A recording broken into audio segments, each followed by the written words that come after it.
ದೇವರಿಗಿಂತ ಮಿಗಿಲು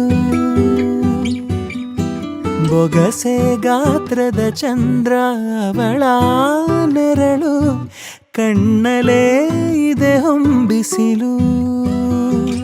ನಮ್ಮ ಮನೆಗೆ ನಮ್ಮ ಮಗಳು ಆಗಮಿಸಿದ್ದು ಎಷ್ಟು ಖುಷಿಯಾಗಿದೆ ಅಂತಂದರೆ, ನಾನು ಆ್ಯಕ್ಚುಲಿ ಭಾಳ ಪೋಯಮ್ಸ್ ಬರೀತೀನಿ, ಲಿಟ್ರೇಚರ್ ಬರೀತೀನಿ.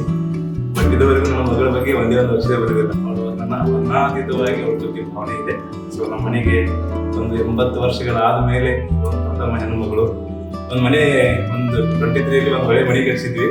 ಸೊ ಆ ಮನೆ ಕಟ್ಟದಾಗೆಲ್ಲ ಅನ್ಕೊಂತ ಇದ್ದೆ, ಈ ಮನೆಗೆ ಒಂದು ಒಳ್ಳೆ ಮೆರಗು ಬರ್ಬೇಕಲ್ಲ ಅಂತೇಳಿ.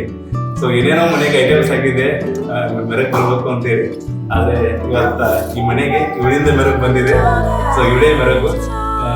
ಅದು ಭಾಳ ಜನ ಹೇಳ್ತಾ ಇದ್ರು ಫ್ರೆಂಡ್ಸ್, ಒಬ್ಬ ಮಗನಿಗೆ ತಂದೆ ಆಗೋ ಫೀಲಿಂಗ್ಸ್ಗಿಂತ ಮಗಳಿಗೆ ತಂದೆ ಆಗೋ ಫೀಲಿಂಗ್ಸ್ಗೆ ಭಾಳ ತೂಕ ಇದೆ ಅಂತೇಳಿ.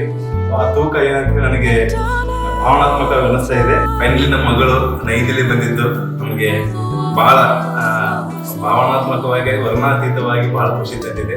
ಸೊ ಅದು ಅಕ್ಷರಗಳಿಂದ ಆಚೆಗೆ, ವರ್ಣನೆಯಿಂದ ಆಚೆಗೆ, ಸೊ ಎಲ್ಲದರಿಂದ ಆಚೆಗೆ ನಮ್ಮ ಅಂತರಂಗ ಬಹಿರಂಗದ ಆಶಾಕಿರಣ ಇವಳೇ ನಮ್ಮ ಮಗಳು.